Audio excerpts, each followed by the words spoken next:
Hello student, आपका PL maths की पाठशाला में हार्दिक स्वागत है, अभिनंदन है। मैं हूं पन्नालाल बाणिया और आज हम समझेंगे एसएससी कांस्टेबल जीडी का 12 फरवरी 2025 को जो थर्ड शिफ्ट में पेपर हुआ था 4 से 5 बजे के बीच, उसका संपूर्ण एनालाइज। तो मैथमेटिक्स का पेपर सीखने के लिए आपको इस चैनल को सब्सक्राइब कर लेना है और साथ में 2026 में अगर आपको सिलेक्शन पक्का करना है तो ये वीडियो आपके लिए बहुत कामगार साबित होगा, इसलिए वीडियो को लास्ट तक जरूर देखना। अब देखो किस प्रकार का आपके 2025 में 12 तारीख को पेपर आया था उसका संपूर्ण, और इसके जितने भी शिफ्ट हुए ना उन सारे शिफ्टों के स्टेप बाय स्टेप आपको इस चैनल पर वीडियो मिल जाएंगे और उसकी स्पेशल एक अलग से प्लेलिस्ट बनी हुई है, उसमें आप स्टेप बाय स्टेप सारे वीडियो देख सकते हो। अब देखो पेपर किस प्रकार से आया था। पहला सवाल आपके सामने आया था, ए और बी को अलग अलग तौर पर कार्य करते हुए। ए है वो 18 दिन में कंप्लीट करता है और बी आपके 24 दिन में कंप्लीट करता है। ए कार्य शुरू करता है और लगातार 2 दिन काम करता है। अब ए कितने टाइम में करता है? ए आपके 18 दिन में, बी आपके 24 दिन में। इन दोनों का एलसीएम कितना आ जाएगा? 18 और 24 का एलसीएम कितना होता है? 72। 72 में 8, 18 का भाग 4 बार और 24 का भाग 3 बार। इसका मतलब ए की एफिशिएंसी 4 और बी की एफिशिएंसी 3। अब लगातार 2 दिन कौन काम करता है? ए काम करता है। इसका मतलब 2 दिन का 8 काम हो गया। और आपके बी है वो तीसरे दिन काम करता है, तो 3 दिनों में काम कितना कंप्लीट होगा? यानी 3 डेज में आपके काम कंप्लीट हो गए। 4 3 4 4 8 8 3 11 यूनिट। अब हमें काम करवाना है 72, तो 72 के नजदीक 11 का गुणज कौन है? 66 है। इसका मतलब 6 से गुणा करेंगे तो इसको भी 6 से गुणा करेंगे, तो 6 18। 18 दिन में काम कितना कंप्लीट हो जाएगा? 11 छकड़ी 66, यानी 66 यूनिट काम 18 दिन में कंप्लीट हो जाएगा। फिर 19वें दिन कौन आएगा? ए आएगा। 19वें दिन ए आएगा और 4 यूनिट काम करेगा, तो काम कितना हो जाएगा? 70 यूनिट। भाई 66 और 4 कितने हो गए? 70। लेकिन अभी भी काम को कितना पेंडिंग पड़ा है? 2 यूनिट काम पेंडिंग पड़ा है। और अब भी काम कौन करेगा? क्योंकि लगातार ए काम करता है 2 दिन, तो पहले दिन कर दिया, दूसरे दिन भी ए ही करेगा। और 4 यूनिट एक दिन में करता है और यूनिट 2 ही बचा, तो इसका मतलब ये आधा दिन काम करेगा। कितने दिन काम करेगा? आधा दिन। 19 सही 1/2, जो आपके सी नंबर ऑप्शन है। इसी प्रकार दूसरा सवाल आया था कि एक जिले की जनसंख्या है वो 3,33,000 है, जिनमें से 2,13,000 तो पुरुष है, बाकी क्या है? महिला है। जिसमें से 71% जनसंख्या साक्षर है। इसका 71% जनसंख्या वो क्या है? साक्षर है। 71% पुरुष साक्षर है, तो महिला साक्षरों का प्रतिशत बताओ। तो सबसे पहले इनको देखो काट दो, रेशियो में बना लो। 3 0 से 3 0 कट गया, और ये अगर आप 3 से काटोगे तो 111 आएगा, और ये 3 से काटोगे 7 एकम, यानी ये तो आपके 111 आ जाएगा और ये आपके 71 आ जाएगा। क्यों? 111 टोटल है, जिसमें से मेल कितने आ गए? 71। तो फीमेल कितनी आ गई? फीमेल आप इसमें से घटाओगे तो यहाँ आपके बचेगा 40। इसका मतलब 40 फीमेल आ गई। अब यहां से 111 का 71% क्या है? साक्षर है। इसका मतलब 111 का जब हम 71% निकालेंगे तो इसको 70+1 कर लेंगे। अब 70 से गुणा करेंगे तो 7 7 7 और 0, ठीक है। फिर 1 से गुणा करेंगे तो 111, 1 8 8 7 78 81। और 78 81 में जब 100 का भाग देंगे, क्योंकि परसेंटेज याद करने के लिए 100 का भागित भी देते हैं, तो 100 का भाग देंगे तो 78.81%। तो क्या है? 78.81 क्या है? आपके ये महिला, सॉरी पूरी जनसंख्या है जो साक्षर है। इसमें से 71%, 71 मेल है, इसका 71%, यानी 71 का 71 यानी 70+1/100। अब देखो 70 से गुणा करेंगे तो 0 7 एकम 7 49 प्लस 7 1 1 7 7 14 और 50, और दो संख्या के बाद में पॉइंट लगाओगे तो 50.41 क्या है? 50.41 है वो मेल है जो साक्षर है। इसका मतलब बाकी कौन होगी? फीमेल। तो इसमें से अगर आप घटाओगे तो 81 में से 41 गए तो 40 पॉइंट, 78 में से 50 गए तो 28, यानी 28.40 क्या है? महिला है, साक्षर है। यानी 28.40/40 इंटू 100। जब आप ये पॉइंट हटाओगे तो नीचे 2 जीरो लगाओगे तो इसका मतलब ये 2 जीरो से 2 जीरो कट ही जाएगा। इस जीरो से ये जीरो कट गया। 284 में जब 4 का भाग दोगे 728 और 7 एकम 7, यानी 71% ही महिला साक्षर है। 71% पुरुष साक्षर, 71% ही महिला साक्षर, और पूरी जनसंख्या का 71% साक्षर है। इसी प्रकार तीसरा सवाल है कि एक वर्गाकार मैदान का क्षेत्रफल है वो आपको 252 वर्ग मीटर दे रखा है और इसका परिमाप बताना है। अब देखो इसका आपको क्या बताना है? परिमाप बताना है। अब परिमाप अगर आप इसका बताओगे तो उसमें अगर क्षेत्रफल का पहले सबसे पहले सूत्र लगाओगे, वर्ग का क्षेत्रफल इसका सूत्र क्या होता है, भुजा इंटू भुजा इन ए स्क्वायर। अब वर्ग का क्षेत्रफल आपको दे रखा है 252 बराबर ए स्क्वायर। अब हमें चाहिए ए की वैल्यू, इसलिए इस पे क्या लग जाएगा, इस पे लग जाएगा आपके रूट 252। अब देखो इसको टुकड़ों को में बांट लेंगे तो सबसे पहले 4 का भाग जाता है इसमें, 6 चौक 24 और 4 तिरी 12। अब और भी कट जाएगा तो ए बराबर क्या आ जाएगा, 4 इंटू 9 इंटू 7। अब जिनसे जो बाहर निकलते हैं उनको बाहर निकाल दो तो ए बराबर क्या आ जाएगा, इसका तो बाहर आ जाएगा 2 और 9 का बाहर आ जाएगा 3 और रूट है 7 है, ये अंदर ही रहेगी। इसके मतलब ए की वैल्यू क्या आ जाएगी, 3 दूने 6 रूट 7। अब हमें क्या याद करना है, इसका परिमाप। परिमाप याद करने का सूत्र क्या होता है, 4 इंटू भुजा। 4 इंटू भुजा की वैल्यू आपको कितनी दे रखी है, 3 दूने 6 रूट 7, 6 रूट 7। अब देखो इनको आपस में गुणा करोगे तो 6 चौका 24, 24 रूट 7 मीटर आपके इसका आंसर आ जाएगा। इसी प्रकार चौथा सवाल है कि किसी मूलधन पर 2% की वार्षिक दर पर 5 वर्ष की अवधि के लिए साधारण ब्याज है वो 191, 191 ब्याज है 5 साल का, 2% की दर है तो 5 साल में कितना हो गया 10%। तो 191/10 इंटू 100। अब देखो एक जीरो से एक जीरो कट गया, 191 को 10 से गुणा करने पे 1910 जो बी नंबर ऑप्शन में आ रहा है। इसी प्रकार पांचवा सवाल है कि एक बेईमान दुकानदार अपने सामान को क्रय मूल्य पर बेचने का दावा करता है। वो बोलता है कि मैं सामान को क्रय मूल्य पर बेचता हूं, हालांकि वो एक ऐसे बाट का उपयोग करता है जिसका वजन वास्तव में उस वजन पर लिखे हुए वजन से 37% कम है। इसका लाभ प्रतिशत, माना कि वो 100 रुपए का दावा करता है, वो बोलता है 100 रुपए में ही खरीदता हूं, 100 रुपए में ही बेचता हूं, लेकिन वो गलत बाट का उपयोग करके आपको दे कितने रुपए का रहा है, 37% कम दे रहा है। इसका मतलब आपको दे कितने का रहा है, 63 का दे रहा है। 100 का बोल के 63 का दे रहा है, यहां से ये प्रॉफिट कितने का कमा रहा है, 37 का। तो 37 का प्रॉफिट 63 पे, क्योंकि क्रय मूल्य उसके खर्च कितने हुए 63 इंटू 100। अब देखो 3700 भाग 63। अब जब 63 का भाग देंगे तो 56 30, 6 7 42, ज्यादा हो जाए ये वास्ते 5 बार जाएगा, 5 बार जाएगा तो कितना आ जाएगा, 5 3 15, 315। इसका मतलब 55 बच गए। अगर 55 बच गए तो जीरो उतारा 550। अब भाग कितनी बार जाएगा, अब भाग जाएगा आपके 8 6 48 ने 8 बार। अब देखो 58 एक ही ऑप्शन हमारा है, इसका मतलब ये ऑप्शन राइट होगा। बाकी आगे आप करना चाहो तो इसको कर भी सकते हो पूरा सॉल्व। अब छठा सवाल है कि समूह ए में 30 सदस्य, समूह बी में 76 सदस्य और समूह सी में 44 सदस्य। इन समूह के सभी सदस्य एक रेस्टोरेंट में गए। समूह ए, समूह बी, समूह सी के प्रत्येक सदस्य पर खर्च की गई औसत राशि। ए वाले ने कितने खर्च की, 249 रुपए, बी वालों ने 168 रुपए और सी वालों ने 498 रुपए। प्रति सदस्य खर्च की गई राशि, कुल औसत राशि याद करनी है। अब देखो आपको क्या याद करना है, एवरेज। अगर आपको एवरेज याद करना है तो यहां से 30 है, इसको 30 से गुणा करोगे, यानी 249 into 30 plus 168 into 76 plus 498 into 44, और इन सब का योग करके आप इसमें दोगे भाग। अब देखो 44 और 76 ये कितने हो गए, ये आपके 80 40 120 30 150, यहां से आपको 150 मिल गया। अब देखो गुणा करना है, तो इसको मैं अगर 250 मान लू तो 250 को 30 से गुणा करोगे, तो 250 को 30 से गुणा करोगे तो ये कितने आ जाएंगे, ये आपके 75 आएंगे। ठीक है, लेकिन आपने 250 माना है तो एक ज्यादा माना है तो एक कम करके 30 से गुणा लिखो, माइनस का 30 प्लस। अब इसको मान लो आप क्या मानोगे, इसको 170 प्लस 6 मानो या 100, ये मान लो आप 170 माइनस 2 इंटू 76। तो सबसे पहला काम क्या करोगे, सबसे पहले यहाँ जीरो उतार दोगे और 70 85 70 सेकेंड 102, 102 का 2 हासिल की 10, 70 7 119 और 10 129 माइनस का 76 इंटू 2 152 प्लस इसको अगर मैं 500 मान लू तो 500 को 22 से गुणा 44 से गुणा करने पे कितना आएगा 22,000।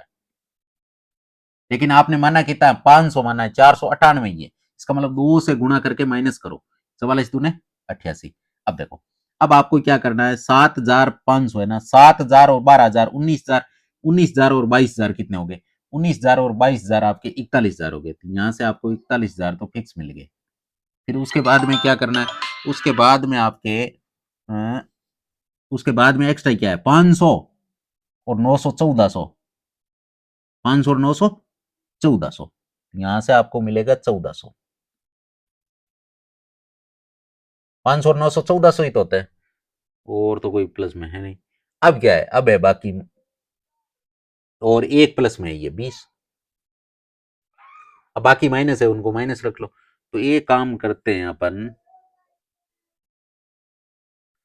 इनमें ये जोड़ते हैं। ये कितने हो गए, ये आपके 80 और 50 130, 80 और 50 130, 130 नहीं सॉरी, ये 90 और 50 140, 140 यानी 240, तो यहां तक मिल गए। और 30 270, 270। अब देखो, अब आपके 270 हो गए। अब देखो यहां से जब आप इसको सोल्व करोगे तो ये तो आपके 20 है, 20 काटोगे तो यहाँ आपके 50 ही हो जाएंगे, 250।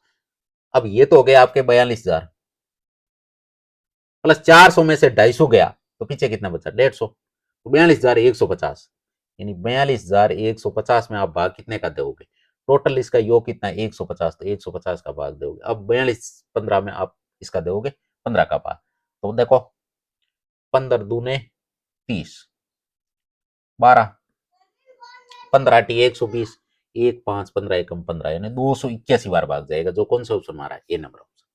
इसी प्रकार सातवां सवाल है कि डेविड के दो पोते राजनी और अमित है। 15 वर्षीय राजनी को डेविड की संपत्ति की कुछ धनराशि मिलती है और 16 वर्षीय अमित को बाकी धनराशि मिलती है। लेकिन राजनी अमित को धनराशि तभी मिलेगी, राजनी और अमित को राशि तब मिलेगी जब वो 22 वर्ष के हो जाएंगे, यानी कंप्लीट 22 साल कंप्लीट करेंगे। तब तब तक धनराशि कहां जमा रहेगी, बैंक में। उस पर वार्षिक रूप से चक्रवर्ती ब्याज जो 8% से लगेगा, वार्षिक दर से ब्याज मिलेगा। जब दोनों 22 वर्ष के हो जाते हैं तो उन्हें समान धनराशि मिलती है। अब देखो यहां से ट्विस्ट पैदा होता है कि 15 साल वाला एक 16 साल का है, अब 22 साल का कंप्लीट होगा, तो 22 साल वाला 15 साल का हो गया, तो उसका मतलब उसको 22 साल होने में 7 साल लगेंगे। लेकिन जो 16 साल का है उसको 6 साल ही लगेंगे। एक बंदे की 6 साल राशि रही, एक बंदे की 7 साल राशि रही, लेकिन उनको राशि बैंक से मिलने वाली वो बराबर है और रेट है उनकी समान है। इसका मतलब इसने पैसे दिए ना, ये बराबर नहीं देके उनको अलग अलग पैसे दिए। अब रंजनी को कितने दिए और अमित को कितने दिए, तो देखिए 15 वर्षीय रंजनी, इसका मतलब रंजनी है ना, राजनी, राजनी सॉरी, इसका नाम क्या है राजनी, राजनी है ना, उसकी राशि ज्यादा साल रहेगी, ज्यादा साल रहेगी। इसका मतलब इसको राशि है वो कम मिलेगी, 8% है, 8% की फ्रैक्शन वैल्यू होती है 2/25, यानी राजनी को क्या है कि राशि है वो ज्यादा रहेगी। इसका मतलब इसको मिलेगी कितनी कम, यानी इसको 25 रुपए मिलेगा। और अमित है ना, इसकी राशि रहेगी कम टाइम, इसका मतलब इसको ज्यादा मिलेगा, यानी 27 रुपए मिलेगा। इसको मिलेगा 25 रुपए, इसको मिलेगा 27 रुपए। अब देखो टोटल धनराशि कितनी है, टोटल धनराशि है 23,400, 23,400 भाग। अब ये सवाल वाला बोल रहा है 23,400, लेकिन हम क्या बोल रहे हैं, एक को 25 रुपए मिले, एक को 27 रुपए मिले, यानी 52 इंटू। अब याद क्या करना है, डेविड ने शुरुआत में अमित को कितनी दी, अमित अमित के कितने माने 27, तो 27 से गुणा कर देंगे। अब जिनसे कटते हैं उनसे काट दो, तो आपके 13 कम 13, 13 से कटने की संभावना है। 10 13 7 91, 13 टीचा 1800, और ये आपके कट जाएगा 13 चौकू 52। अब 1800 है वो 4 से कट जाते हैं ना, 1804 से घटेंगे कितनी बार, 950 बार। 950 को गुना किसे कर दोगे आप, 27 से। 0 27 पानिया 135, 27 पानिया 135, या 900, 900 को 27 से गुना करोगे, 900 को जब आप 27 से गुना करोगे तो कितना होगा, 27 नमे 243।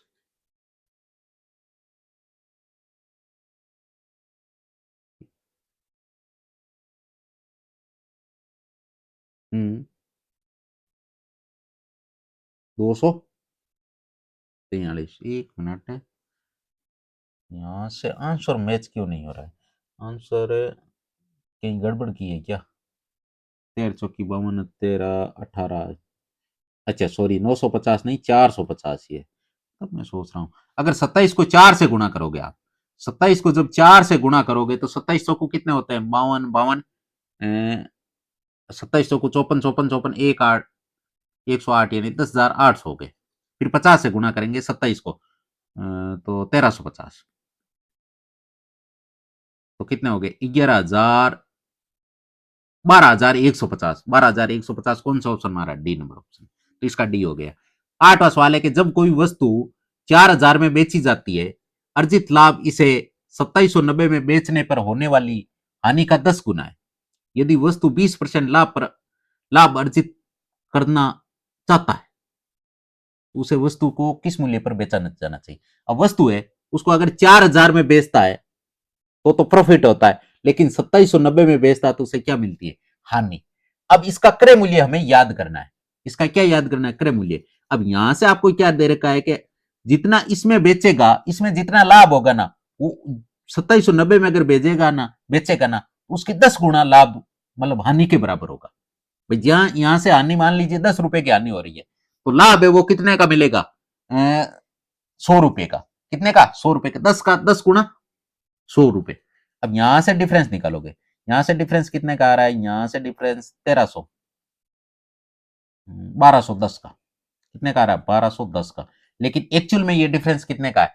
ये कह रहा है कि भाई 1 यूनिट तो है हानि और 10 यूनिट है क्या? लाभ। इसका मतलब 10 और 1 11, टोटल ये डिफरेंस 11 का बराबर है। कितने के बराबर है? 11 का। 11 का इसमें दोगे भाग तो 1 यूनिट की वैल्यू आ जाएगी। यहां से कितना आएगी? 1 यूनिट की वैल्यू 110 रुपए। इसका मतलब 1 यूनिट की वैल्यू 110 है। इसका मतलब हानि 110 रुपए। इसका मतलब 2790 में बेचता है 110 रुपए का नुकसान करके। ये वो वस्तु आई कितने में थी? 2900 रुपए में। उसका क्रय मूल्य कितना है? 2900 रुपए। यानी 2900 उस वस्तु का क्रय मूल्य है। अब हमें क्या करना है? इस पर 20% का लाभ यानी 6/5 ये हमें निकालना है। तो अगर 5 से भाग दोगे, जब आप 5 से भाग देते हो तो क्या होगा? 29 दूने 58 और जीरो 580। 580 को करोगे 6 से गुना तो जीरो। 8 छंग 48, हंसल की 4, 56 30 और 4 34, यानी 3480 रुपए। जो कौन सा ऑप्शन में? डी नंबर ऑप्शन में। उसका अगर 20% लाभ पर बेचेंगे तो 3480 में बेचेंगे। इसी प्रकार 9वां सवाल है। 9वें सवाल के अंदर सबसे पहले हम क्या करेंगे? ये छोटा कोष्टक सरल करेंगे। 6 में से 5 गया तो 1, 1 को 10 से गुणा करने पे माइनस का 10, माइनस के 10 को 2 से गुणा करने पे माइनस के 20, और 20 में से 20 गए तो पीछे बचा जीरो, और जीरो में अगर 47 का भाग देंगे तो भी क्या आएगा? जीरो। अब जीरो को अगर आपने 6 से गुणा किया तो भी क्या आएगा? तो ही आपको जीरो ही तो मिला। अब जीरो को 10 में जोड़ोगे तो भी जीरो, सॉरी 10 में जीरो जोड़ेंगे तो 10, और 10 को 30 3 से गुणा करेंगे तो माइनस का 30 आएगा, यानी 40 माइनस 30। सवाल तो इतना सा बना है, तो यहां से आंसर क्या आ जाएगा? 10 आ जाएगा। यहां से आंसर तो ये आ रहा है, केवल छोटा सा आंसर निकल रहा है, लेकिन आपने कितना बड़ा सोल्व किया। इसी प्रकार 10वां सवाल है कि एक व्यापारी अपने सामान का अंकित मूल्य उसके क्रय मूल्य से 60% अधिक अंकित करता है। यदि वो सामान 25% की छूट पर बेचता तो उसका लाभ प्रतिशत बताओ। सबसे पहले तो वो 60% ज्यादा अंकित करता है। 60% की फ्रैक्शन वैल्यू 5 पे 3 बढ़ाता है यानी 8 पे बेचता है, लेकिन 25% की छूट देता है यानी 4 में 1 की छूट यानी 3 पे बेचता है।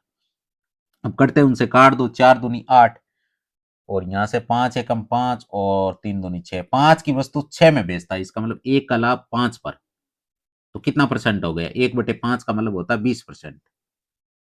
इसी प्रकार इसमें है, इसमें आपको एलसीएम याद करना है। एलसीएम का मतलब होता है कि वो संख्या जो सब में आए और ज्यादा से ज्यादा घात हो। तो 2 की घात ज्यादा से ज्यादा कितनी में? 2 की घात 3, 2 की घात 2, इसका मतलब 2 की घात 3 आएगा। फिर उसके बाद में 9, 9 की घात 3, इसका मतलब 9 की घात भी 3 आएगा। और फिर 13, 13 की घात देखो 2 मिल गया तो इसका मतलब 13 की घात 2। इसी के बाद में ये तो आपके कंप्लीट हो गया। इसमें कौन बचा? 19 बचा, लेकिन यहाँ 19 की घात 1 है, यहाँ 19 की घात 2, इसका मतलब 19 की घात भी कितनी आएगी? 2। ये आपके एलसीएम आएगा। अब एलसीएम ये किस ऑप्शन में मिल रहा है? ये आपके सी नंबर ऑप्शन में मिल रहा है। इसका मतलब इसका सी नंबर ऑप्शन राइट हो गया। इसका सी नंबर ऑप्शन राइट हो गया। 12वां सवाल है कि पी क्यू का अनुक्रमानुपाती है। P1 बराबर 15, Q1 बराबर 630, P2 बराबर 6 हो तो Q2 को मान बताओ। अनुक्रमानुपाती का मतलब है कि P1 बटा P2 के बराबर है Q1 बटा Q2 के। अब इसमें मान रखो P1 की वैल्यू कितनी है, P1 की वैल्यू आपके 15 बटा 6 बराबर Q1 की वैल्यू आपके 630 बटा Q2 की वैल्यू कितनी है, Q2 हमें याद करना है। अब जिनसे कटते हैं उनसे काट दो, तो 5 दिए 15 और 5 दूनी सॉरी 3 दूनी 6, 2 से काट दिया। अब यहां से आप इसको काटोगे तो ये आपके कितनी बार कट जाएगा, ये आपके कट जाएगा जब काटोगे आप तो 12 पानी 60 और 6 126 बार, और 126 को जब 2 से गुणा करोगे 252 आएगा। इसका मतलब Q2 की वैल्यू कितनी आ गई, 252। इसी प्रकार 13वां सवाल है कि दो ट्रेनें 80 किलोमीटर प्रति घंटा 70 किलोमीटर प्रति घंटा की चाल से विपरीत दिशाओं में गति कर रही है। एक ट्रेन की लंबाई 180 मीटर है, उन्हें एक दूसरे को पार करने में 19 सेकंड का टाइम लगता है। कितना टाइम लगता है, 19 सेकंड का। दूसरी ट्रेन की लंबाई मीटर में मीटर के मीटर दशमलव के 2 स्थानों तक याद कीजिए। तो सबसे पहले हमें क्या याद करना है, दूसरी ट्रेन की लंबाई। अब दूसरी ट्रेन की लंबाई यानी लंबाई का अगर दूरी याद करने का फॉर्मूला क्या होता है, दूरी बराबर, दूरी कितनी है, एक ट्रेन की तो 180 मीटर है, दूसरी की कितनी है, दूसरी की हम मानेंगे x बराबर चाल इंटू समय। चाल क्या होगी, विपरीत दिशाओं से आ रही है, इसका मतलब चाल जुड़ेगी। 70 और 80 कितने हो गए, 150।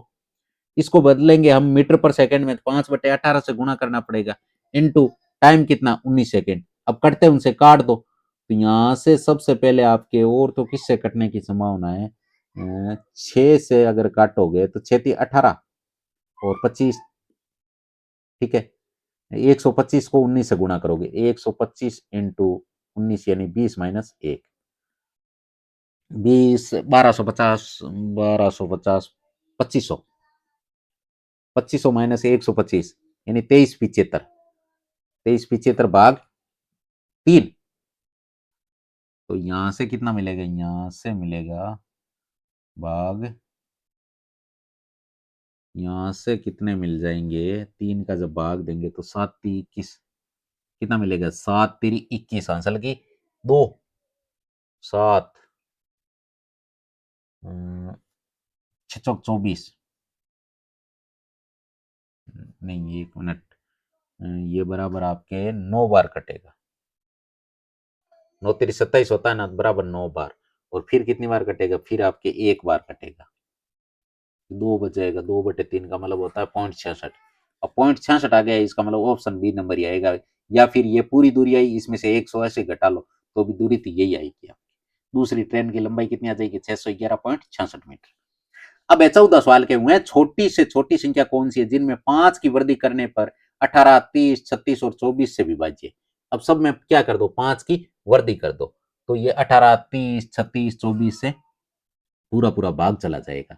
अगर इस प्रकार का भाग जाना है, सबसे पहले इनमें 5 की वृद्धि कर दो, 5 + 5 + 5 + 5, सब में अगर 5 की वृद्धि करोगे तो ये 355 है, ये 360 है, ये आपके 365 है, ये आपके 370 है।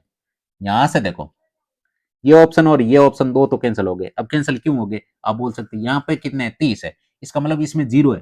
तो अगर 0 है, 0 में अगर किसी संख्या के लास्ट में 0 है, उसका भाग देते तो उत्तर है ना, वो सामने वाली संख्या भी 0 होनी चाहिए, तभी तो 0 से 0 कटेगा, नहीं तो पूरा भाग नहीं जाएगा। इसका मतलब इसलिए ये कैंसिल हो गई, क्योंकि 5 है लास्ट में।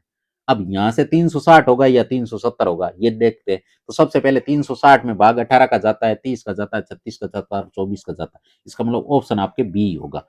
370 में भी आप ट्राई कर सकते हो, लेकिन भाग किसी का नहीं जाता, लेकिन भाग किसी का नहीं जाता। अब 15वां सवाल है कि एक कस्बे की वर्तमान जनसंख्या वो कितनी है, 10,000, जो प्रति वर्ष 25% की दर से बढ़ रही है। 3 वर्ष पूर्व तथा 2 वर्ष पूर्व की जनसंख्या में अंतर बताओ। 3 वर्ष और 2 वर्ष के पूर्व की जनसंख्या में आपको क्या बताना, अंतर बताना। अब देखो 10,000 नहीं, 1 लाख है, अभी कितनी, 1 लाख, 1 लाख की जनसंख्या है और वो 25% की दर से बढ़ रही। इसका मतलब आज से 3 साल पहले जनसंख्या कम थी, 2 साल में उससे थोड़ी ज्यादा हुई, और फिर अभी वर्तमान में और भी ज्यादा है। इसका मतलब पहले कितनी थी, 70,000 60,000 जितनी भी थी पहले थी। तो यहां से आप क्या निकालोगे, यानी 1 लाख इंटू, पहले क्या निकालोगे, आपको अंतर निकालना। अंतर निकालना सबसे पहले 2 साल वालों, 2 साल पहले कितनी थी, 3 साल पहले कितनी थी, उसमें से अगर घटाएंगे तो अंतर निकल जाएगा। तो पहले 2 साल वाला निकालते 1 लाख का। अब देखो 1 लाख लेकिन 25% से बढ़ रही है, इसका मतलब ये आपके 5 की वैल्यू है, आपको 4 से निकालनी है, 4/5। ये 2 साल की जनसंख्या हो गई। इसी प्रकार 1 लाख इंटू 4/5 इंटू 4/5 इंटू 4/5। अब यहां से जब आप इसको सोल्व करोगे तो यहां से कॉमन आ जाएगा, क्या आ जाएगा, 1 लाख इंटू 4/5 इंटू 4/5। अब ये कॉमन आ जाएगा और इसमें जब इसका भाग देंगे तो एक बार भाग जाएगा माइनस। अब इसमें से यहां तक कटेगा, एक आएगा, एक को इससे गुणा करने पे कितना आएगा, 4/5। अब यहां से 25, 25 चौको 100 यानी 4,000, तो 4 चौक 16, 16 चौको 64, यहां से आपको कितने मिल गए, 64,000। कितने मिल गए, 64,000। अब 64,000 मिल गए।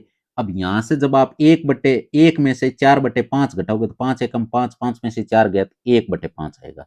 अब 5 का जब इसमें भाग दोगे तो इसमें भाग जाएगा आपके 128 बार। कितनी बार, 128 डबल जीरो आएगा, 128 डबल जीरो, जो कौन से ऑप्शन में, डी नंबर ऑप्शन में। तो इसका डी नंबर ऑप्शन राइट हो गया। अब है आपके 16वां सवाल कि 4+√5 और 12 - 2√20 के बीच मध्य अनुपाती। अब मध्य अनुपाती याद करने का फॉर्मूला क्या होता है, मध्य अनुपाती याद करने का फॉर्मूला होता है √a इंटू बी। यानी ए कितना है, 4+√5, बी कितना है, 12 - 2√20, ये बी का मान है। अब देखो जब आप यहां से इसको सोल्व करोगे तो क्या आ जाएगा, यहां से जब सोल्व करोगे तो आपको क्या मिलेगा, 4 को इससे गुणा करोगे पहले पूरे कोष्टक से, तो 12 × 4 = 48। फिर 4 को इससे गुणा करोगे तो 4×2 = 8, 8√20। 8√20 में से आप ऐसा भी कर सकते हो, इसको ऐसा भी लिख सकते हो, यहां से 4 है, 4 × 5 है तो 4 बार आ जाएगा, 4 का बार आने पे 2√5। इसी प्रकार अब करेंगे √5 से गुणा तो प्लस के 12√5, और इसको इससे गुणा करेंगे, इसको इससे गुणा करने पे कितना आएगा, माइनस का 2√5 को √20 से गुणा करने पे √100।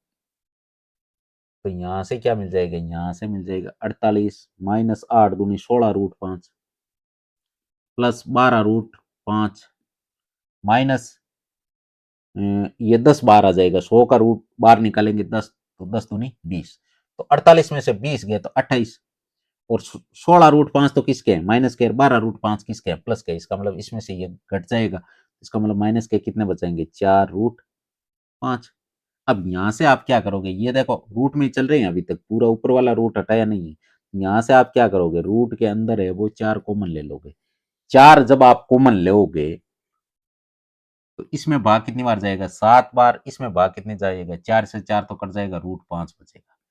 अब देखो इनमें से ये तो आपके बाहर आ सकता है, लेकिन ये रूट में ही बंद रहेगा, यानी 2√7 माइनस √5 ये अंदर ही रहेगा। जो कौन सा ऑप्शन आ रहा है, जो आपके आ रहा है सी नंबर ऑप्शन में। कौन सा ऑप्शन में, एक मिनट, सी नहीं, माइनस वाला है ना, इसका मतलब बी नंबर ऑप्शन। देखो बी और सी में ज्यादा कंफ्यूज नहीं नहीं किया, चेंजमेंट कुछ नहीं किया, केवल माइनस का और प्लस का चेंज किया है। लेकिन आप बहुत बड़ा धोखा कर सकते हो, इसलिए एक बार चेक भी कर लिया करो, माइंड को शार्प रखो, हर चीज से लड़ो, लड़ने की आपके पास क्षमता होनी चाहिए। इसी प्रकार 17वां सवाल है कि आयुष अपनी कार से चंडीगढ़ से लुधियाना तक की यात्रा 77 किलोमीटर प्रति घंटा से करता है। अब 63 किलोमीटर प्रति घंटा की चाल से वापस आता है, जाते टाइम 77, आते टाइम 63। यदि चंडीगढ़ और लुधियाना के बीच की दूरी है वो 97 किलोमीटर है, इसका मतलब जाते समय 97 किलोमीटर गया और वापस आते टाइम 97 किलोमीटर, इसका मतलब दूरी है वो क्या हो गई, कांस्टेंट। अगर दूरी कांस्टेंट हो गई और आपको एवरेज स्पीड याद करनी है तो उसका फॉर्मूला होता है 2 × x × y/x + y। ये फॉर्मूला होता है, इसमें मान रखो 2 × x की वैल्यू कितनी मानो 77, y की कितनी मानो 63 बटा, ये आप इन दोनों का योग करोगे तो कितने हो जाएंगे, ये आपके 80, 80, 60, 140, यहाँ से काटोगे 70 बार कट जाएगा, और 11 से, ये 7 से कट जाएगा 10 बार, और ये आपके 7 से कट जाएगा 7 बार। 63 को 7 से गुणा करोगे, सॉरी 11 बार, ये आपके 11 बार। 63 को 11 से गुणा करोगे 630, और 63 693, और 693 में जब भाग दोगे 10 का तो आएगा 69.3, जो आपके कौन से ऑप्शन में आ रहा है, सी नंबर ऑप्शन में। अब आपके 18वां सवाल के मूल्यांकन कीजिए। जब माइनस के 60 में माइनस के 15 का भाग दोगे तो यहाँ से आपको प्लस का 4 मिलेगा, लेकिन प्लस के 4 को जब माइनस से गुणा करोगे तो यहाँ से माइनस के 9 है और यहाँ से भी आपको माइनस का 4 मिलेगा, और प्लस माइनस गुणा करने पे माइनस, यहाँ से माइनस के 9 30 27। अब इनको सबको जोड़ो तो माइनस के 27 माइनस 4 माइनस 31 और माइनस के 9 माइनस के 40। तो कौन सा ऑप्शन हमारा ए नंबर ऑप्शन में आएगा। इसी प्रकार 19वां सवाल है, एक कर्मचारी का वेतन है, पहले 8% बढ़ाया जाता है फिर 8% घटाया जाता है। इस प्रकार का अगर सवाल आता है तो ये 100% इसमें हमेशा हानि होती है, और हानि क्या होगी, उनका स्क्वायर करो 100 का भाग लगा दो, तो 8 × 8, 8 × 8, 8 8 64, 64 में 100 का भाग लगो 0.64। तो इसमें तो आपको केवल परिवर्तन पूछा। इस प्रकार का सवाल ऐसे भी पूछ सकते हैं, भाई एक वस्तु में पहले एक वस्तु में 8% का प्रॉफिट हुआ फिर 8% का लॉस हुआ, सेम प्राइस पे बेचने पर, सेम प्राइस पर बेचने पर, इस प्रकार का सवाल आता है तो आपको क्या करना है, उस प्रकार के सवाल में 0.64% आएगा। इस प्रकार के सवाल के लिए बेस्ट ट्रिक यही है। अब है आपके 20वां सवाल कि एक हवाई जहाज 1320 किलोमीटर, 1760 किलोमीटर और 2095 किलोमीटर की दूरी 528 किलोमीटर प्रति घंटा, 352 किलोमीटर प्रति घंटा और 419 किलोमीटर प्रति घंटा से तय करता है। हवाई जहाज की औसत चाल बताओ। एवरेज याद करने का फॉर्मूला क्या होता है, टोटल दूरी बटा टोटल समय। अब टोटल दूरी, ये दूरी सारी जुड़ेगी, इन सारी दूरी को जोड़ोगे तो कितने हो जाएंगे, 13 17 30, 5000, 5000 और 5000 और 80 90, 5175 होगा पूरी दूरी। अब जब आप इनमें भाग दोगे 1320 किलोमीटर की दूरी तो 528 किलोमीटर प्रति घंटा से चलेगा, और 1760 किलोमीटर की दूरी है वो 352 किलोमीटर प्रति घंटा से चलेगा, और 2095 की दूरी है वो 419 किलोमीटर प्रति घंटा से चलेगा। अब आपको क्या है, इनमें भाग लगा के पूरा इसका एनालाइज करना है। 5175 के 5175 तो है ही। अब आपको क्या करना है, इनमें इनका भाग देना है। तो सबसे पहले अगर मैं 132 है, 132 को 5 से गुणा करता हूं तो कितना आता है, सॉरी 4 से, तो 13 चौको 52, 4 दूनी 8, तो बराबर ये 4 बार कटेगा और ये आपके 10 बार कटेगा। किसके पाड़े से, 132 के पाड़े से। अब और भी काट सकते हो तो ये आपके 5/2 हो जाएगी। कितनी हो जाएगी दूरी, 5/2। इसी प्रकार ये आपके बराबर आपके 5 बार भाग जा रहा था, यहाँ से +5 आ जाएगा। यहाँ पर भी 4 पंजे 20 और 19 95, यहाँ से भी 5, इसका मतलब 5 5 10, 10 और 2.5 12.5। 12.5 को आप क्या लिख सकते हो, 51 75 बटे 12.5 को 25/2 तो लिख सकते हो, बट्टे तीसरा बट्टा कहाँ चला जाएगा, ऊपर। यहाँ से आप भी सोल्व कर दो, 25 का भाग लगाओगे तो 2 बार जाएगा, 1 बचेगा, 1 में भाग जाएगा नहीं, इसलिए आप पीछे ये 5 उतारोगे तो 175 में 25 का भाग 7 बार, और 207 को 2 से गुणा करोगे तो 414 आएगा, जो कौन सा ऑप्शन में, सी नंबर ऑप्शन में। हाँ, तो ये अब आपका पेपर इसी के साथ कंप्लीट हो गया।